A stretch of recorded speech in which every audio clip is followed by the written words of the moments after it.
É Tudo Verdade 2021, 26º Festival Internacional de Documentários.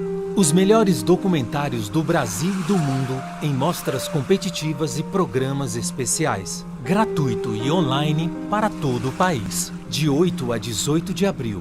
Confira a programação em www.etudoverdade.com.br.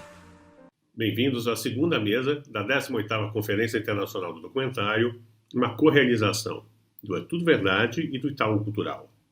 Devido à pandemia da Covid-19, pelo segundo ano consecutivo, essa conferência está sendo gravada e transmitida online. O tema do simpósio desse ano é o centenário de nascimento do cineasta francês Chris Marker.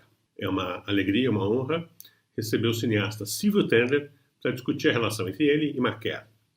Sylvio conheceu Marker na Paris do início dos anos 70, onde ele e Sylvio se exilaram. Ao voltar ao Brasil, ao final daquela década, Sylvio vai começar uma intensa atividade de documentarista, realizando filmes como Os Anos JK, Django, Utopia e Barbárie. Para conversar sobre as influências e lembranças de Marker sobre Tendler, é um prazer receber a curadora franco-brasileira Ana Glogowski.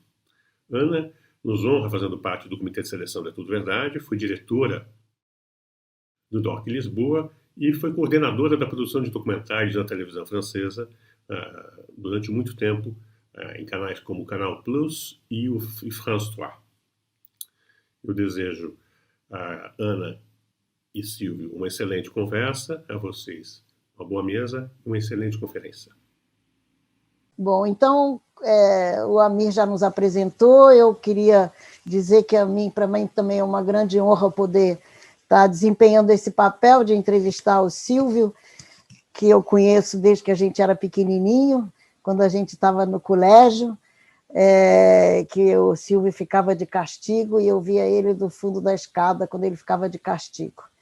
E então ele sempre tinha esse ar assim meio maroto, e então como eu dizia, uma honra fazer parte do comitê de seleção do festival, É Tudo Verdade, há muitos anos, que é um festival importante, e ao mesmo tempo ter sido, digamos, designada pelo diretor e fundador do festival como sendo a pessoa para fazer o Sylvio conversar sobre a relação dele com o Chris Marker. Eu começaria de uma certa maneira um pouco provocante, porque eu li uma entrevista tua em que você diz que você se define como um documentarista com sotaque carioca marqueriano. Sotaque carioca marqueriano. Duas palavras que a gente não encontraria juntas uma perto da outra. O que isso significa para você? Vamos partir daí para falar do resto. Olha, bom, eu queria, em primeiro lugar, agradecer ao Tudo Verdade por esse convite super honroso. Essa fala mediada pela minha querida amiga Ana Glogowski, amiga de muitos anos, e estávamos juntos nessa sala hoje conversando sobre uma figura fundamental na minha vida pessoal e como cineasta. Ele me influenciou muito, tanto comportamental como na criação, no estilo, na ousadia. Tudo que eu aprendi em termos de ousadia cinematográfica, improvisação, eu aprendi com o Chris Marker. O Chris Marker é um enorme intelectual francês. Ele rodou o mundo, né? Ele foi paralelo à vida de cineasta dele, porque o primeiro trabalho dele foi em 52, as Olimpíadas de Helsinki, mas ele também era o responsável na Edições do Seio, daqueles cadernos de viagem. E ele viajou o mundo inteiro publicando livros. Então, ele era um trotamundo, ele era um viramundo, ele era um cara que viajou e das viagens dele, ele construiu os filmes dele. Em cada filme dele, ele conta um pouco essa história, mas ele é profundamente francês, eu diria mesmo, teria coragem de dizer um aristocrata francês, como os franceses dizem de bonne souche. Ele é criado em Neuilly, né? teve como amiga de infância a Simone de Beauvoir, a Simone Signoret. Simone Signoret. A Simone Signoret é uma amiga de infância dele, de juventude é o Alain René, o André Henrich, tem toda uma geração que se forma naquele pós-guerra e ele faz parte desse mundo. Ele é um escritor, ele é um fã incondicional do Jean-Gilles Rodin, ele cita em diversos trabalhos dele, ele ganha um prêmio no primeiro governo pós-guerra, no governo de coligação do De Gaulle, ele ganha um prêmio com um romance que ele escreveu, e é meio surrealista, porque é um prêmio que é dado pelo Ministério da Aviação, que premia um romance, e o Ministério... Por que o Ministério da Aviação premia o Marquer? Porque, naquela época, o Ministério da Aviação, da coligação, era dirigido por um comunista. Então, os comunistas sempre com essa preocupação de cultura. E aí, por que eu estou contando essa história? Porque aí você tem a salada marqueriana francesa. Você tem a juventude, uma das maiores estrelas mundiais do cinema, Simone Signoret. Você tem um dos maiores criadores de cinema, o Alain René, que vai ser parceiro dele em grandes filmes. O André Henrich, que é um pensador do cinema maravilhoso, que foi assistente do Noite Neblina, do René. O Marquer também trabalha. O René também faz um filme junto com o Marquer, As Estátuas Também Morrem. Então, eles têm toda essa relação desse grupo que define um autor profundamente francês, a visão de mundo dele é francesa, mas ele viaja o mundo. Então, eu também aprendi com ele também, de uma certa maneira. Sou um trotamundo, eu morei no Brasil, morei no Chile, morei na França, tive em Portugal da Revolução dos Cravos, quando eu reencontrei Ana Gloglovski morando lá, tive no Vietnã, conheci o general Giap, tive no Vaticano, conheci o Papa Francisco. Eu sou um marqueriano comportamental com meu relaxamento carioca, porque o Marquer, quem conheceu, sabe que ele era um cara muito bem-humorado, muito irônico, mas meio duro. Ele também sabia dar umas patadas, ele tinha um falar difícil, falava com a boca trincada, e as pessoas não entendiam ele. Uma vez eu participei de uma reunião do grupo de cinema dele, o Slon, quando eu fui lá, 72, e nós estávamos conversando, e aí ele falou uma coisa que eu não entendi. Aí eu falei, não entendi. Ele falou, as pessoas dizem que quando eu falo não me entendem, quando eu faço um filme não me entendem. E aí um cineasta que estava lá falou, não, Marquer, quando você filma a gente entende. Então ele era essa figura que muito me influenciou em tudo, todos os momentos, e ao longo da entrevista eu posso contar em que vocês quiserem, da criação estética ao uso das tecnologias. Pois é, então você encontra ele em que momento? Porque ele foi ao Chile em 72. Vocês se encontraram nesse momento ou vocês já tinham se encontrado antes? Como é que foi o primeiro encontro com o Marquer? Foi depois da ida dele ao Chile. Eu saí do Brasil em novembro de 70, cheguei 10 dias depois, 6 dias depois da posse do Allende, quando o Chile estava restabelecendo relações com Cuba. Morei até 72, e em 72 eu fui para a França. Eu fui de navio, um transatlântico pequenininho, um verde, e no navio eu conheci um pintor surrealista francês ligado aos comunistas, o Fernand Tessier. Ele me apresentou um crítico de cinema, o casal, ele era crítico, era o Philippe Audiquer, e a mulher dele era professora de filosofia, Denise Audiquer, que me adotaram. O Felipe, sempre anarquista, ele tinha um pôster enorme na casa dele do Salmo Vermelho, um filme húngaro, e ele tinha um cartaz enorme do Bakunin, e ele queria me ajudar a entrar na cultura francesa e entrar no cinema francês. E o Felipe, conversando comigo, aquelas ideias meio comunistas, meio loucas, ele dizia, olha, não procure a produtora do partido. Para tuas ideias, eles são muito caretas. Não vai servir para você. Procura o Grupo Slon, do Chris Marquer. Esse cara, ele tem uma cooperativa de cinema que ele ajuda as pessoas que estão começando e lá fazem filmes que você vai se enquadrar mais. Eu não conhecia nada do Chris Marquer e tinha ouvido falar vagamente dele. E aí eu fui no Grupo Slon, na Rua Albert, em Ivry, e aí em Port-Ivry, e aí fui muito bem recebido, ele não estava, e eu deixei um bilhete espanhol. Eu sou Silvio Tender, brasileiro, estou vivendo em França, quero falar com você. E voltei para o meu hotel, Hotel Stella, 22, Rua Messier de France. Estava lá, eu morava numa mansarda lá no último andar, num quarto sem banheiro, era o que dava naquela época, era barato. E aí, um dia eu estava lá em cima, a moça, uma portuguesa que trabalhava lá, subiu aquelas escadarias todas para me chamar.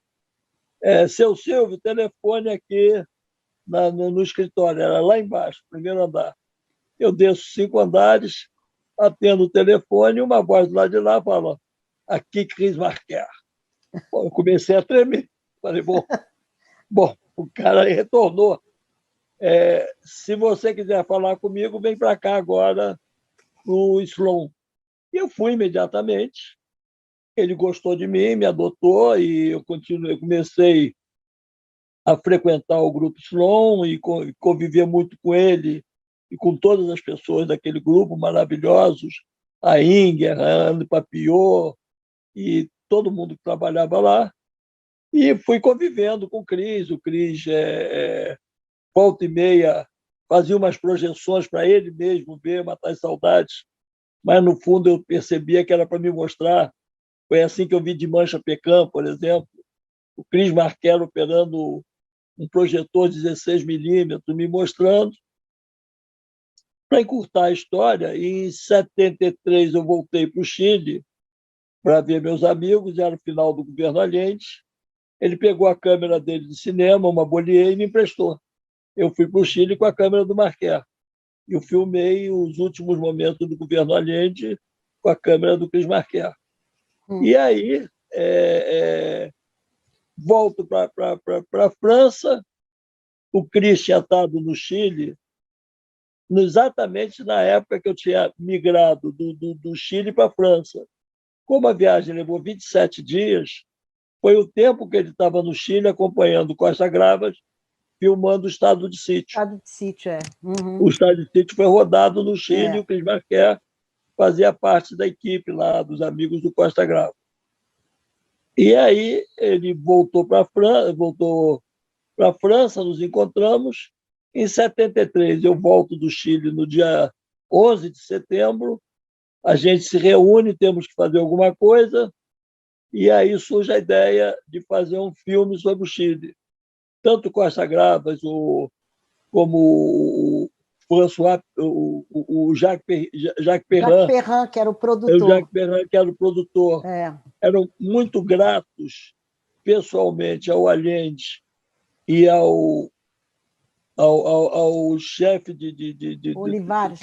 dele, Augusto Olivares, porque, na verdade, no Chile, o Partido Comunista Chileno era contra que deixar fazer o filme lá. E foi o empenho pessoal do Allende e do Olivares que permitiu Costa Gravas rodar o Estado de Sítio. Tanto que eles conseguiram para o filho do Olivares uma bolsa no IDEC francês, ele foi passar no IDEC, ele hoje é um grande fotógrafo francês, está morando até hoje aí, e o Cris e o Perrin resolveram fazer um filme sobre o Chile. E aí me convidaram para ir, para estar dentro. O Cris montou a equipe e ele me botou nessa equipe. Eu, com 23 anos de idade, todos os sonhos do mundo, convivendo naquele mundo de monstros sagrados do cinema. E assim começou minha vida profissional, graças ao Cris Marquer. Uhum. E esse filme, então, bom, a gente não vai entrar em detalhes porque as coisas se tornaram um pouco diferentes, mas esse filme se chama La Spirale, não é? E acabou sendo um filme dirigido pelo Armand Matelart, e no qual você teve uma participação, como é que se diz, assim, meio curta, não é? Foi, se a gente pode resumir assim. Deixa eu te explicar. Na verdade, não existe meio verdade, meia verdade. Sim. Existe a verdade. Então vamos saber a verdade. Eu não quero, aos 70 anos de idade... Você tem razão. ...falar mal de uma pessoa de 80, entendeu? Eu tive a vida inteira para falar e não falei, não é agora que eu vou falar. Mas, na verdade, esse é um trabalho coletivo criado pelo Cris Marquer, que adorava muito essas ideias dos coletivos. Uhum. Ele já tinha feito, antes de 68, na Rua de Aceta, um trabalho com os operários. Abiantou Gesper, ele já tinha feito trabalhos assim, ele transformou vários operários em cineastas, tem várias histórias assim. Tem o Paul Seb, que era operário desse trabalho, o próprio Bruno Muel tem uma origem meio proletária, e o Theo Robicher, e o Cris ajudou muito. Então, da mesma maneira que ele me ajudou, ele alavancou a vida de muita gente. E ele montou esse coletivo, e aí ele chamou a Jaqueline Mepiel, que era uma grande montadora francesa e que tinha a carta de diretora na França. A França, o cinema é muito estruturado. Você, para conseguir financiamento, você precisa ter as funções pré-estabelecidas. A Jaqueline era diretora. Ele chamou a Valérie Mailloux, que era montadora, que já tinha trabalhado com o Cris em vários filmes. As duas trabalharam, inclusive, no Luan de Vietnã, com o Cris, que foi o filme que deu início ao Slon. As duas vinham já do Luan de Vietnã. Luan de Vietnã é 67, eu estou falando de 73, e elas já tinham trabalhado juntos. Me chamaram para trabalhar no filme, chamaram Régis Debray, e o comitê central do filme era eu, Marquer, Régis Debray, Valérie e Jaqueline.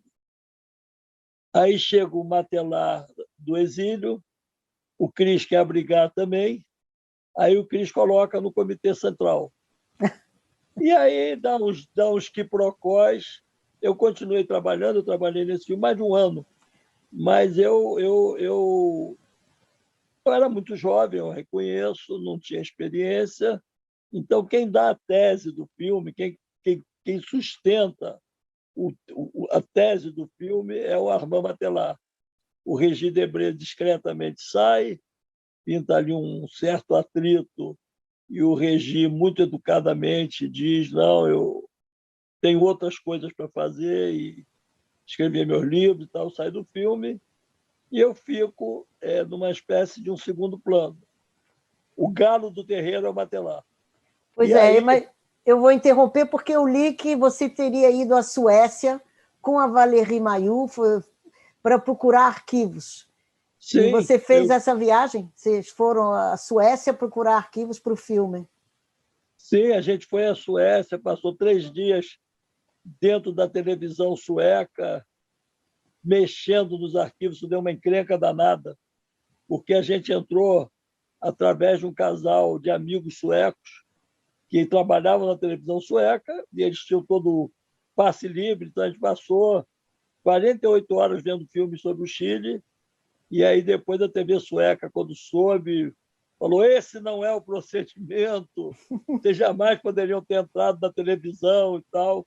No final nós conseguimos o material, nós tomamos um sabão. Eu tive na Itália também, para buscar material para esse filme. Eu tive muito contato, eu tive na produtora do Roberto Rossellini. Eu me dava muito com o Renzo Rossellini, porque o Rossellini também durante o governo Allende, filmou no Chile. Não só ele filmou no Chile, como ele fez uma entrevista com a Allende, e o Renzo abriu todo o acervo da produtora para nós. O Renzo, na época, era maoísta, aquilo ali era uma, uma casa aristocrática do Roberto Rossellini, virou uma célula do Partido Maoísta, gente por todas as salas, fumando, bebendo, cantando, hinos. Era bela tchau para cá, bela tchau para lá, na casa do Rossellini, na produtora do Rossellini. Eu estive lá vendo material, eu que consegui os materiais cubanos também. Então, e todos os latino-americanos que chegavam, quem fazia a ponte era eu. Então, eu consegui. Foi aí que eu aprendi a trabalhar com arquivo. Pois é, isso que eu ia perguntar, se foi aí o começo do teu relacionamento afetivo com o material de arquivo.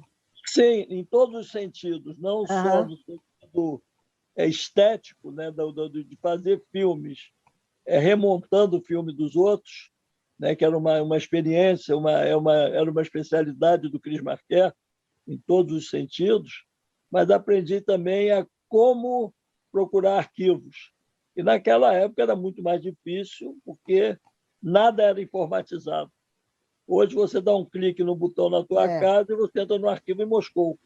Naquela época eram ligações internacionais caríssimas, telegramas, não tinha internet, era telegrama, era teletipo, né? Então era tudo mais longo, mais difícil, mais complicado.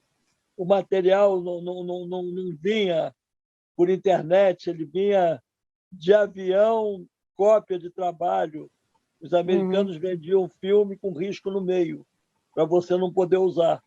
Então, eles marcavam o filme, aí você recebia um copião. Se você quisesse comprar, você dizia que trecho, e eles te mandavam limpo aquele trecho. Então, era... E aí, com esse filme, eu aprendi a usar arquivo. O filme é todo ele com arquivo. Ele não tem entrevista, não tem nenhuma entrevista feita por nós. As entrevistas com o Cris eu aprendi em outros filmes, mas não nesse. E esse filme também me jogou num lugar que eu tenho muito orgulho de contar, mas ele era montado na 12 Avenue de Maine, ali em Montparnasse. Auditel. Auditel. É. E eu entrava no Auditel, que era uma casa muito bonita também, entrava naquele corredor, os franceses sabem o que era a cour, né? Tinha o lado direito, tinha um lugar com grades, onde atrás daquelas grades estava Jean-Luc Godard montando o número 2. Aí eu entrava na casa da gente para filmar mesmo, ao lado da sala de transferência de som. Naquela época a gente gravava em som liso e transferia para som perfurado para montar na mubiola. Lá, como era uma casa especializada em som, tinha essas máquinas. E era um lugar onde as pessoas ficavam conversando enquanto estavam fazendo a transferência de som, chamada repicagem. E ali, no primeiro andar, trabalhava e eu ficava conversando durante a repicagem com Marguerite Duras, que estava montando Índia Song. E ali, não menos importante, eu subia para o andar onde a gente montava a espiral era montada no lado direito e no lado esquerdo eu conheci o meu outro guru, George Siemens, que estava montando o filme, a série de filmes dele sobre a China. E no último andar, para ninguém colocar defeito, Orson Welles montando F for Fake, Verdades e Mentiras. Eu, aos 23 anos, convivi com essa rapaziada toda nesse lugar. E quando o filme ficou pronto, o Cris Marquer fez o texto, as pessoas disseram para ele o que queriam falar, ele botou em bom francês, e aí as pessoas... Ele escreveu o texto, ainda veio o Jean-Michel Follon para fazer a arte gráfica, e aí assinaram o filme Jean-Michel Follon, Valérie Mailloux, Jaqueline Mepiel, Armand Matelar, Segunda Cartela e também Pierre Flamand, Silvio Tender e Cris Marquer. Então, eu tenho orgulho de dizer que a boa cartela é a segunda, não é a primeira. Porque assim você ficou ao lado dele. Eu fiquei ao lado do Cris. Pois é. Né? Mas então, você, como você diz que ele falava assim com a boca fechada, e eu já ouvi outras pessoas contando essa anedota, e até hoje todos os textos que falam dele, inclusive depois do falecimento dele em 2012, falam da espécie de fuga que ele tinha, fazia o tempo todo das imagens, né? Ele que filmou tanta gente, tanta coisa, tantos arquivos no mundo inteiro, nunca se deixou fotografar, inclusive contam que quando alguém pedia uma imagem dele, ele mandava um desenho do gato para substituir a pessoa dele. Além do que você contou, você conseguiu chegar mais perto dele, tentar assim uma aproximação mais, como é que se diz, afetiva, mais ou não? Como é que foi? O Cris era um cara de paixões, então teve uma época que eu era o cara que ele escolheu para conduzir. O Cris Marquer, por exemplo, Miguel Litín, logo depois do golpe do Chile. Miguel Litín era a grande estrela do cinema chilena, foi na França, e o Cris fez a versão francesa do Diálogo de Revolucionários entre o Régis Debray e o Salvador Allende, filmado pelo Litín, e o Cris editor. Teve um jantar na casa da Valérie Mailloux para homenagem ao Miguel Litín. Eu era o único fora do grupo que estava lá. Estava Valérie, Litín, Cris, eu e mais uma ou duas pessoas. Então, ele me levava para esses lugares. Um dia eu estava na ilha de edição, montando, eu chego em casa, minha mulher eu era casado com uma pessoa muito tímida, Ana Margarida, e ela estava assim meio nervosa. Cris Marquer teve hoje aqui em casa à tarde, não deu uma palavra, pegou um disco brasileiro, botou na vitrola e ficou ouvindo. Ficou sentado ali ouvindo, de repente levantou e foi embora. Falou nada. Ele fazia essas coisas.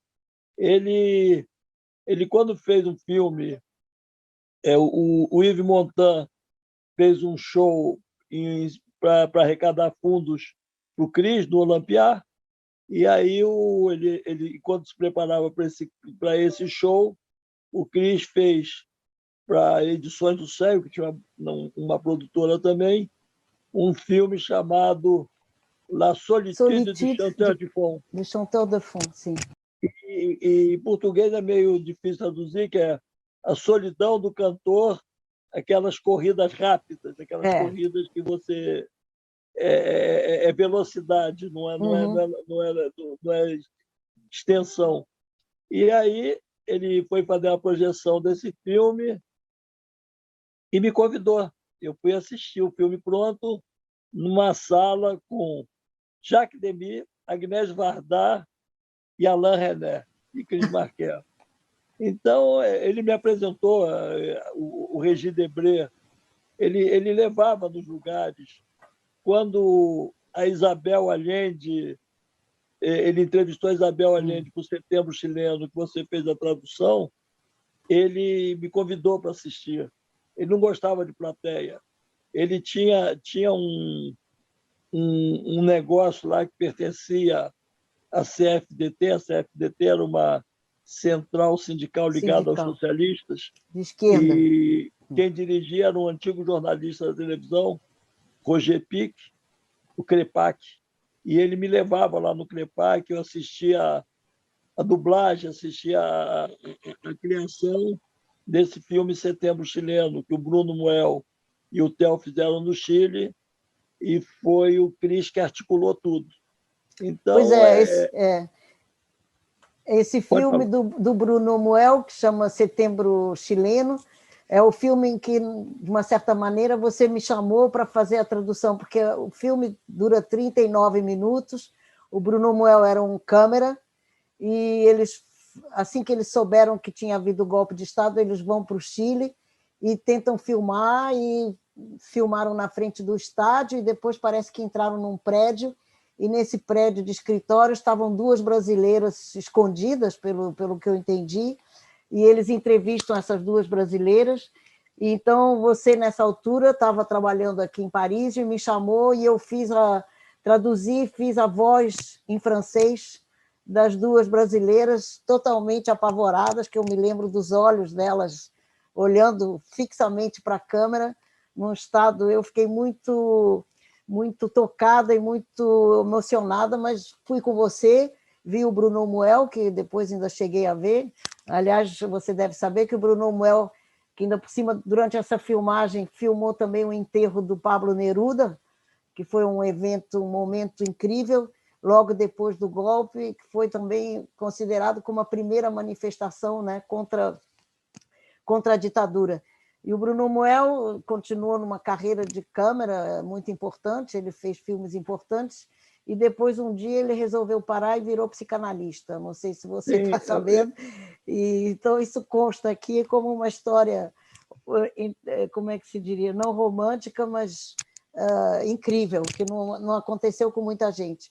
Mas foi, então, esse momento em que nós colaboramos juntos, você e eu, através do Marquer, que eu penso, financiou de uma certa maneira, ou ajudou que esse filme existisse, e que eu acho que está aí nos arquivos até hoje, que é um filme muito importante, porque ninguém mais, não sei quem mais filmou dessa maneira o enterro incrível do Pablo Neruda logo depois do golpe de Estado. E eu, mesmo assim, nunca vi o Chris Marker, apesar de ter trabalhado com pessoas ligadas a ele. Eu me lembro de ter ido ao enterro do marido de uma amiga minha, que é uma cineasta russa, e tinha bastante pessoas, e ela me disse, o Chris está ali, ela me mostrou atrás de uma árvore, ele foi ao enterro, assinalou a presença dele, mas depois ficou escondido atrás de uma árvore e ninguém viu, só constou depois que o Chris Marker tinha estado nesse funeral dessa minha amiga, que enfim, e nós sempre comentamos isso, ela é muito amiga dele, mas ao mesmo tempo, assim como a Agnès Varda, que também fez um trabalho sobre o Chris Marker, em que ele é um avatar de uma animação, eu não sei se você viu, que é maravilhoso, em que ela entrevista várias pessoas, mas ele é um avatar que ela filmou. Você viu esse trabalho? Não, ela bota um gato no lugar do Chris, é o Guilherme. É o Guilherme, era o gato dele. Ele... Vamos falar um pouco. Primeiro, eu quero te dar uma informação para você acrescentar na tua biografia que você fez do Bruno Muel. Eu entrevistei ele quando eu estive na França para o Topi Barbárie, ele está no Topi Barbárie, e ele me conta muitas histórias, inclusive a vida dele política começa quando ele foi soldado na Argélia, e essa entrevista foi dada na tua casa, na tua mesa, tinha um quadro atrás, se você ver a imagem, você vai reconhecer o ambiente. E o Manuel esteve na tua casa e eu entrevistei ele por horas ali, foi muito bom. Então, você pode botar na tua bio e na dele. Que bom, olha, eu não me lembrava, eu devo ter saído para não incomodar. Não tinha ninguém, nem você, nem o Felipe estavam em casa. Eu ocupava a tua casa e ponto final. E fiquei... Então, mas falando um pouco desse Chris Marker, que você chama de avatar, eu digo que o Chris Marker, ele dá todas as pistas.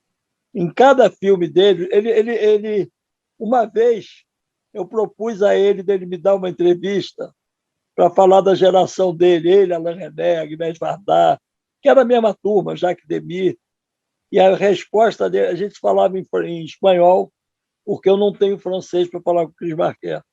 E ele me respondia em espanhol, estar louco. e tudo isso já por e-mail. O e-mail dele era Stalker, porque ele era um grande fã do Tarkovsky, e ele é a figura que sempre dissimulou. Ele tem 40 e tantos apelidos que ele assina coisas ao longo dos filmes dele.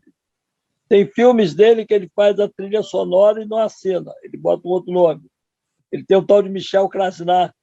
Ele tem vários nomes, vários nomes. E aí, a cabeça dele, ele revela o gato.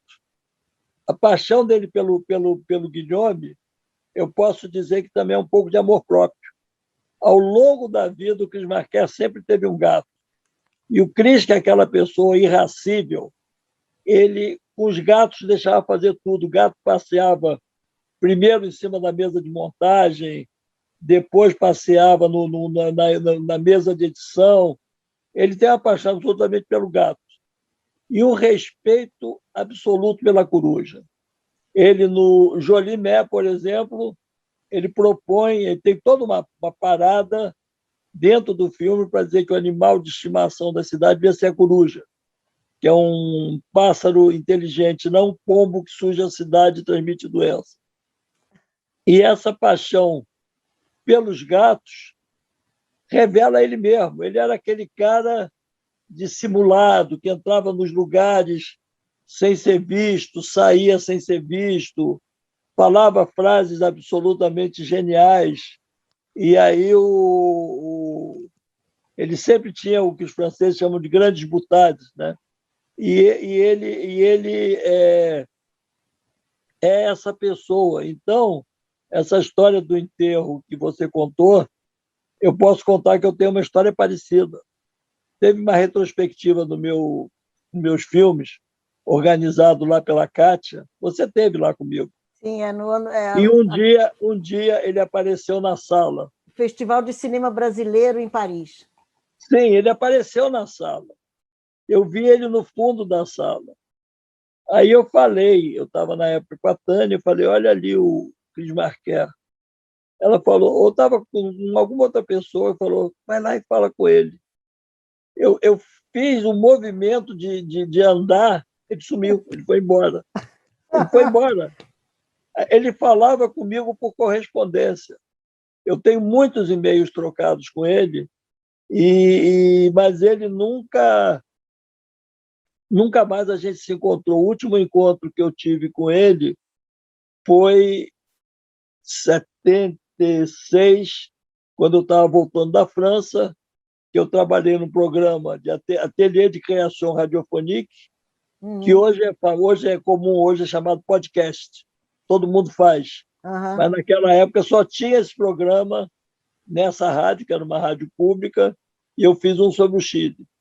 E aí ele me cedeu um material e eu fui encontrar numa sala de montagem lindíssima na Bastilha. Ele era um cara de um extremo bom gosto, ele escolhia lugares bonitos, aprazíveis, para trabalhar. E foi a última vez que eu encontrei ele pessoalmente, foi em 76. Depois, várias vezes, quando eu ia à França, eu telefonava, ele me ligava, a gente falava on va voir, e a gente não se via jamais. Mas sempre manteve esse contato. E aí ele fez um filme que ele usou pela primeira vez, fora dos grandes esquemas, a transferência de vídeo para película. E eu queria conhecer esse processo dele. E ele me deu o contato que fez. Mas não me deu nenhuma confiança, porque era um segredo. O cara não dizia como é que fazia e tal, então eu fiquei com medo e acabei fazendo aqui no Brasil com outra pessoa. Falei, já que é para correr risco, vamos correr no Brasil. Mas ele tinha essas tecnologias. E a câmera que eu filmei, o Milton Santos, era uma camereta absolutamente barata, era uma Panasonic, foi ele que me recomendou. Eu perguntei, Cris, eu estou precisando comprar uma câmera não muito cara que faça esse tipo de trabalho. Ele falou, não precisa comprar câmera cara, compra essa Panasonic, é que eu trabalho e ela é excelente. E eu filmei o Milton Santos com ela. Então, ele sempre estava em busca das novas tecnologias. E essa coisa da dissimulação que eu falei, eu queria levar para o cinema, porque na mesma época ele fez conosco A Espiral, que é um filme de coletivo, ele criou o coletivo, jogou, lá, está lá, é de vocês, façam, eu apenas vou fazer o texto. Ele ajudou o Bruno e o Theo a fazer o Setembro Chileno. O Bruno e o Theo foram para o Chile, fizeram as filmagens muito difíceis, muito barra pesada, mas quem montou o filme foi a Valérie Mailloux e o Cris. Uhum. Os textos são do Cris e quem grava as falas são os amigos do Cris. É a Simone Signoret que grava, o Roger Sim. Pique É. e François Lesterlan. Então, ele ajudava as pessoas a fazer, ele organizava. Agora, o filme dele sobre o Chile é o Lambaçada, a Embaixada. Ele está naquela época ligado à questão do Super 8. Super 8, é. Você me falou que você perguntou se ele me levava aos lugares. Ele me levava no Hanelag para assistir os filmes. Cinema, Naquela época ainda não existia o vídeo, estou falando de 74, por aí. Então, no Hanelag tinha umas mostras de filmes Super 8 e os grandes inventores de cinema estavam apostando no Super 8. Jean Rouch apostava no Super 8, Godard apostava no Super 8 e Chris Marker apostava no Super 8. E o Chris vai falar sobre o golpe do Chile num filme em Super 8, no qual ele usa a técnica como suporte estético, como linguagem. Então, o que é a história do Lambaçada? Lambaçada é um cara que compra uma camereta Super 8 numa viagem que ele faz, nunca tinha usado, ele tem que se asilar numa embaixada. E aí ele vai para a embaixada. E já que ele não tem nada para fazer, ele começa a filmar as pessoas dentro da embaixada. E aí ele começa a contar a reação das pessoas, primeiro todas alegres, solidárias, revolucionárias, vamos voltar, vamos vencer, vamos nos ajudar e tal. Depois as pessoas começam a discutir entre elas, depois pinta o tédio, igualzinho à pandemia. Ele fotografou a pandemia em 74.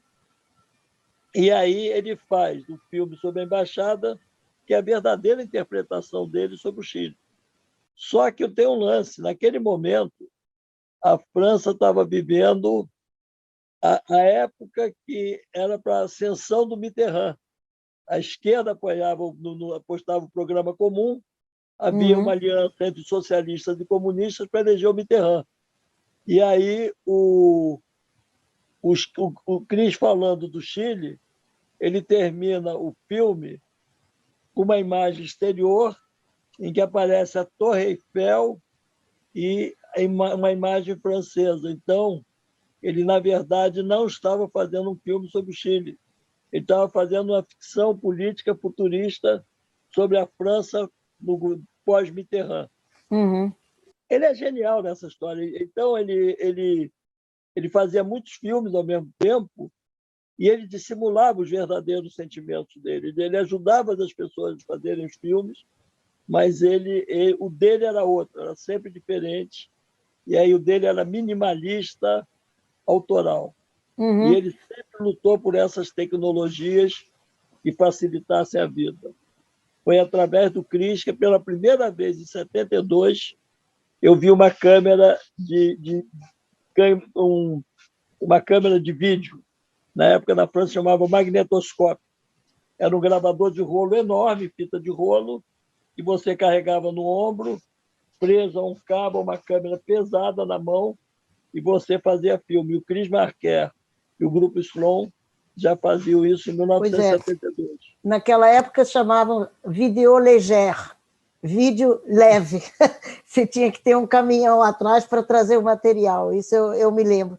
Mas, voltando ao seu trabalho, de que maneira, digamos, acho que você já falou um pouco disso, mas de que maneira o estilo enfim, o trabalho do Chris Marker, composto com tanto aprumo sobre textos e arquivos, de que maneira você entrou dentro desse esquema para trabalhar, para fazer os seus filmes? Quer dizer, qual é a influência direta?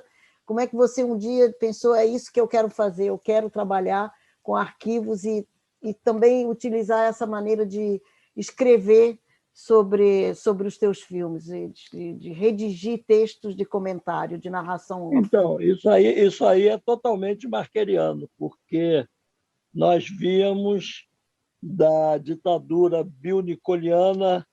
Bill Nichols deitou uma regra que a voz over era a voz do patrão, do dono, era autoritário, não podia ter. E o Chris Marker sempre se lixou para isso e sempre disse: para mim, a palavra é tão importante quanto a imagem. E aí os textos dele são primorosos, a ponto de você poder ler sem precisar ver as imagens, ainda que as montagens dele sejam tão ricas quanto. Então, eu aprendi a usar imagens com sons, opinar nos meus filmes, não me sinto um fascista autoritário por dar opinião num filme que eu fiz, e aprendi isso com o Chris Marker. O humor, a ironia, ele sempre trabalhou com esses elementos, ele sempre foi contra o chapa branca no cinema, ele sempre dizia, eu adotei isso, que a pior homenagem que você pode fazer é fazer um filme só elogioso, você não tenha nenhum ponto crítico no filme, e ele comprou brigas a vida inteira por conta disso, né? Quando ele fez o filme, o Fondelaire Rouge, os cubanos cederam muito material, depois vieram cobrar dele a ideologia veiculada. Uhum. E eu tenho um amigo que foi o cara que veio de Havana a Paris para discutir no Café Flor com o Chris Marker, porque ele também só frequentava o Flor. Essa relação com Cuba me lembra que eu, quando trabalhava na televisão, quis comprar o filme maravilhoso que chama Cuba-Si, que é lindo e ainda por cima tem toda uma filmagem muito sofisticada, e ele não quis que esse filme passasse na televisão. Eu escrevi para ele e ele recusou de uma maneira... Não houve maneira de eu conseguir passar o filme, me explicaram que ele não quer que esse filme seja visto. Você explicaria isso ligado ao que você está dizendo, a relação com Cuba? Eu diria isso. Chris depende do dia, depende da hora. Uhum. Tudo que ele fez é muito político. Então, na cotação das ideias, alguns filmes sobem, alguns descem, em alguns momentos ele libera, em outros momentos ele proíbe. Ele tem um filme maravilhoso também sobre Israel, Descrição da Ankombar. Ele sempre foi um amigo de Israel, sempre defendeu. E, de repente, com o agravamento da crise da Palestina e posições nem tão ortodoxas do governo israelense, ele também proibiu esse filme. Uhum. Ele proibiu o Cuba-Si, que é um filme maravilhoso. Maravilhoso, ele filma numa esquina, uma banda marchando e, de repente, transforma que em vira dança. um carnaval. E quem conseguiu para ele fazer plano esse filme... sequência. Quem conseguiu para ele fazer esse filme em Cuba foi o Saúl Yelim, que era um cubano que morreu muito precocemente e que nos ajudou também a fazer a Espiral. Eu conheci na casa da Jaqueline Mepiel, e foi o cara que fez a ponte para o Patrício Guzmán montar a Batalha do Chile em Cuba. Ele era muito amigo do Chris Marker. Então, mas o Chris ficou com bronca. E eu também acompanhei a ruptura do Chris com a esquerda. Foi durante a feitura da Espiral, ele leu O Arquipélago do Gulag, do Solzhenitsyn, ficou muito impressionado, e ali ele começa a tirar o time de campo. E ali ele começa a se afastar e tal. Aí ele faz o Le Fondelaire Rouge, que bate direitinho, deixa, inclusive, alguns amigos dele em má posição, porque moravam no leste, cederam imagens para ele. Ele tem imagens primorosas do Congresso do Partido Comunista Tcheco no poder, na clandestinidade. Os russos invadem a Tchecoslováquia, o partido que está no poder é obrigado a se reunir clandestinamente numa fábrica. E os delegados chegam a bordo de ambulâncias, e o Chris conseguiu essas imagens. E está nesse filme. O Chris é o único cara que eu conheço que conseguiu entrevistar e filmar o François Masperot. Ele não dava entrevista, ele era igual o Cris, um cara que se escondia. Teve um aluno meu me contou que teve um jantar em homenagem ao Masperron em Paris, mais de 50 convidados, meu aluno foi convidado, foi, e o Masperron não apareceu. E o Cris tem um filme com ele, Ovo Pardo. Ele tem filme, ele fez filme sobre o Marighella, ele tem coisas que ninguém conseguia chegar perto, e o Cris conseguia. E essa coisa da fotografia, eu acho que era um excesso de vaidade dele, porque ele escolhia quem fotografa. Ele tem um autorretrato dele, que é o que está no pé da capa do Commentaire, o livro dele, é ele com uma Rolleiflex, ele fotografava com Rolleiflex naquela época.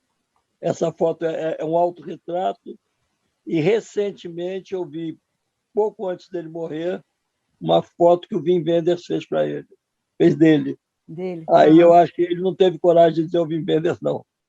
E também tinha essa timidez dele, de se ele te conhecesse naquele momento, ele ficava constrangido de dizer não. Eu não fiz foto com ele porque eu não sabia dessa loucura, senão, quando eu disse muito prazer, eu teria dito uma ferro de fotô, porque ele tem fotos com Medvekin, por exemplo. O trem em marcha, ele não teve coragem de dizer não, e está ele e toda a equipe com Medvekin. Então, era uma questão acho que também, de vaidade. Eu já vi fotos do Cris na juventude dele, ele era ator e ele era extremamente bonito. E aquela história dele ter amadurecido, ficado careca e tal, eu acho que doeu nele. Uhum. E você chegou a mostrar algum filme seu ao Chris Marker? Eu mostrava todos. Eu mandava para ele. Ele ficou furioso comigo quando eu dediquei o Django para ele. Eu dediquei 2 filmes para ele, o Kubitschek, usando JK, e o Django. E o pessoal do Sloan, que quando ele dá essa virada na vida, que ele leu Solzhenitsyn, ele se começa a se afastar da esquerda, ele pede para o Sloan mudar de nome e vira Skra. O Skra era o jornal do partido, do Lenin, e queria dizer faísca. Faísca, é. E aí vai de um lado panfletário, né? O Sloan é elefante em russo, mas também elefante, mas também é o nome de um poeta. Então ele adotou o nome de Sloan, que era uma soma de letras, Sociedade de Lançamento de Obras Novas. Obras Novas, é. Mas ele, na verdade, era uma brincadeira com a palavra elefante, né? O mamute da Sibéria e o poeta. E ele aí vira Skra, então ele sai desse mundo e vem para o mundo dele virtual. Ele vai para um outro caminho, vai se afastando, faz o Le Fond de l'air rouge, que é o filme de ruptura, e aí daí para frente ele vai para Sans-Soleil e tal, os filmes que ele quer fazer. E para você, se você tivesse que indicar algum filme assim, imperdível, porque a filmografia é enorme, qual seria para você? Para que cena? Para o mundo, para o mundo. Ele não tem um filme que não seja imperdível. Todos os filmes dele têm alguma coisa absolutamente genial.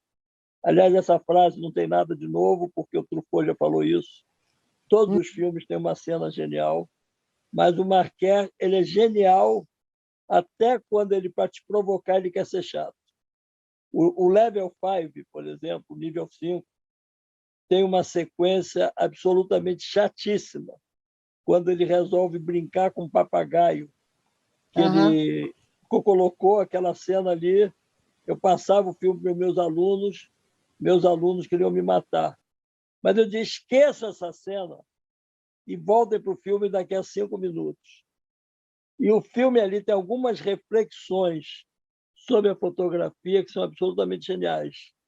Eu tenho uma série de filmes chamado Caçadores da Alma, que é a junção da ideia do Cris com uma ideia, uma poesia do Mário Quintana, que diz: alma é isso que nos faz perguntar se a alma existe.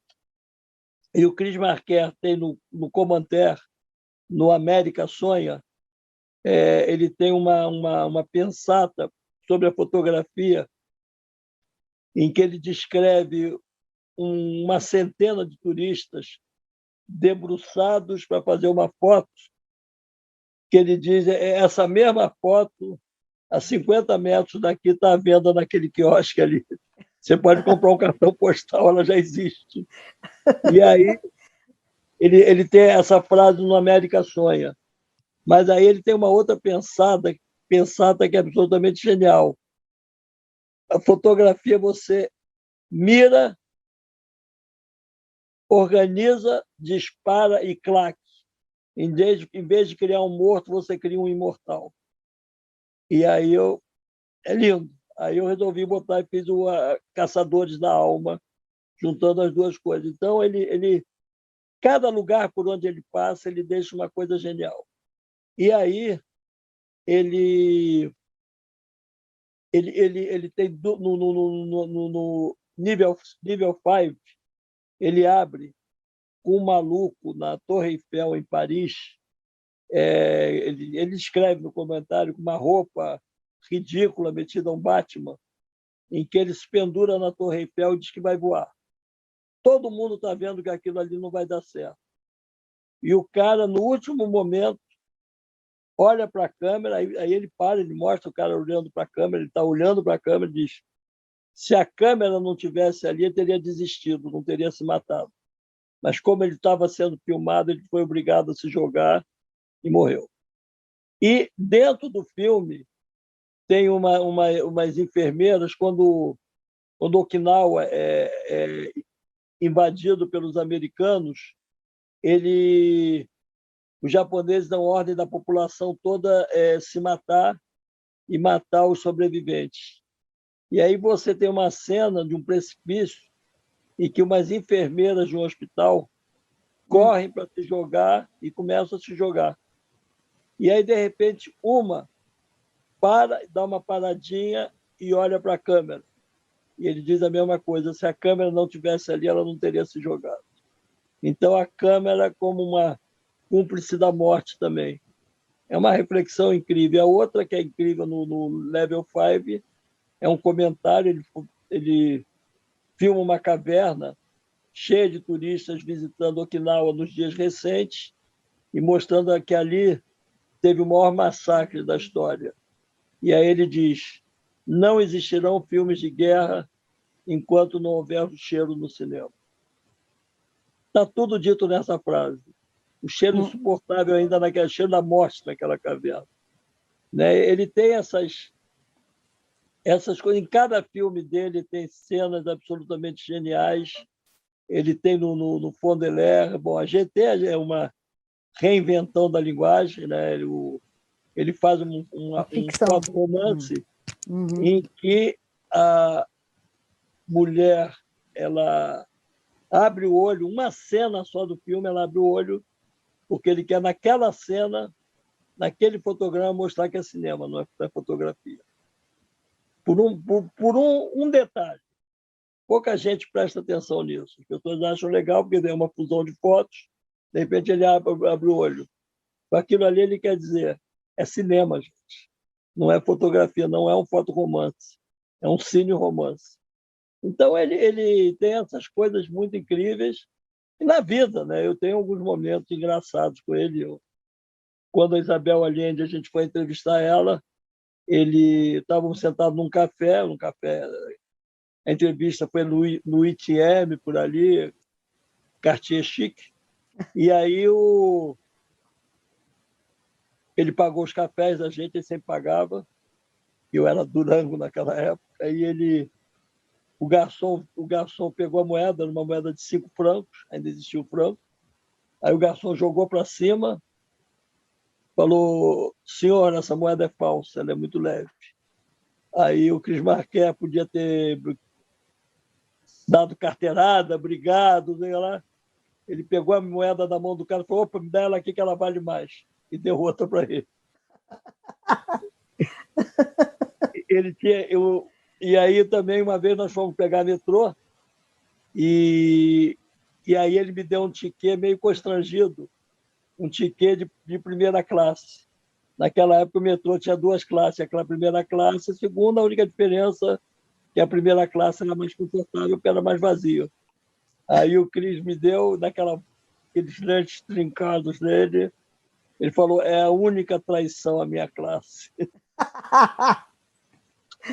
E aí eu perguntei a ele: Cris, qual é a tua ideologia? Aí ele falou: eu sou anarcocastrista.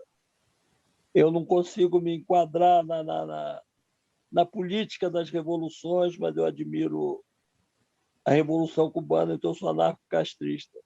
E aí eu passei a me definir como anarcocastrista marqueriano, em homenagem a ele. Não, é uma bela conclusão, mas eu iria um pouquinho mais longe, porque a gente falou muito do Cris, eu penso que você trouxe uma proximidade enorme. Se você hoje pudesse encontrar com ele e que ele tivesse aceitado de fazer uma entrevista, você começaria com que pergunta? Com que pergunta eu faria para o Cris? Se ele tivesse, então vamos nessa, vamos, então faz a entrevista, já que os teus filmes são uma herança dos filmes dele todos, em onde há palavras dadas pelos protagonistas. Então, se ele te desse essa chance, o que você perguntaria para começar o filme? Olha, se eu fosse fazer essa entrevista hoje, ele é de 22, eu sou de 50. Eu estou com 71 anos. Ele estaria com 100 anos. Ele é hoje um homem de 99 anos. 99, Ele é um homem de 99 anos.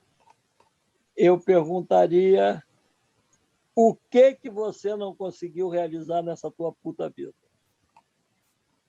E aí começava a entrevista. Porque ele teria feito de tudo bastante.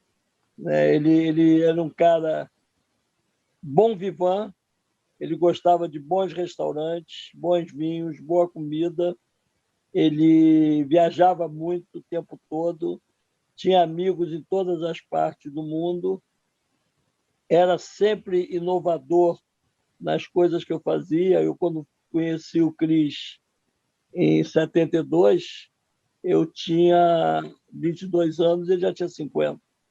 Ele andava, ele tinha um carrinho que era um Fiat Puga, vermelhinho, que ele chamava de carpincho, que é um bichinho chileno, roedor chileno, e ele andava de mobilete.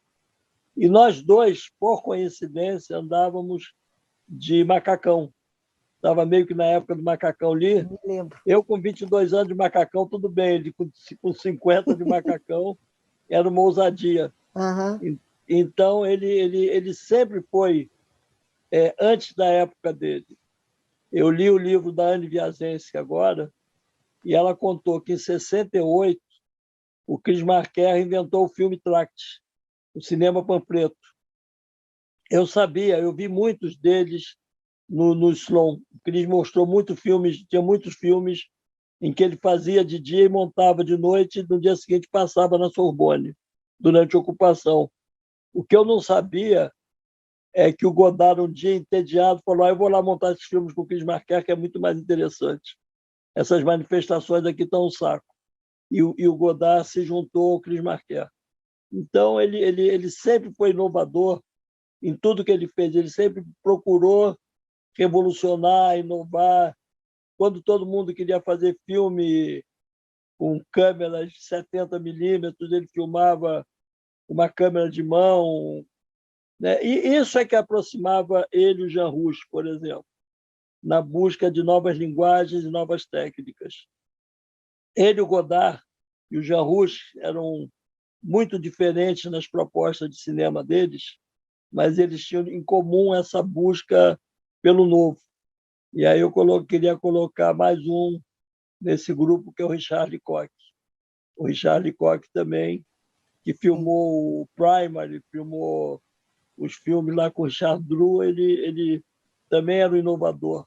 Uhum. Ele tem um filme dos anos 50 que ele faz com 4 câmeras de corda. Enquanto ele faz planos de 30 segundos com uma câmera, o assistente dele está com a outra dando corda ou trocando a película, que era um rolinho de 3 minutos. Então, o uso da renovação da linguagem é fundamental.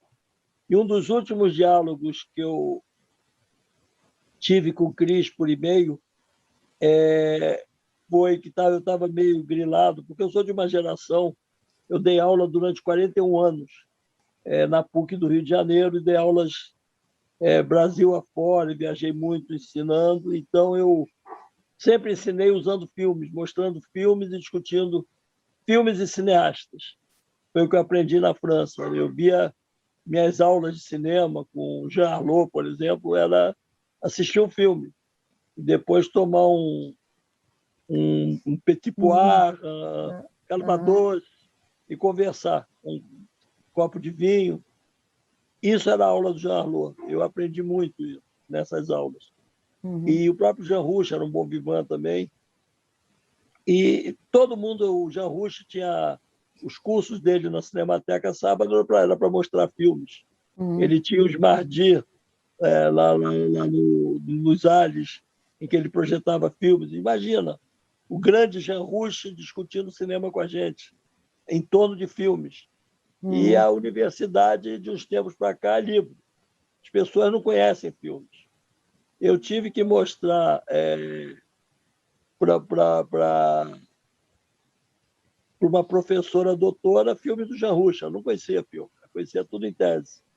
E aí eu perguntei sobre isso no Chris Marker, o que ele achava das pessoas não verem mais filmes e ficarem discutindo cinema através de livros. E aí ele me respondeu no espanhol também. Chico, há um dicho cubano que disse: la leche de la vaca se la toma el ternero. Traduz para quem não fala espanhol. Quem toma é o bezerro. O Pois leite da vaca, quem toma é o bezerro.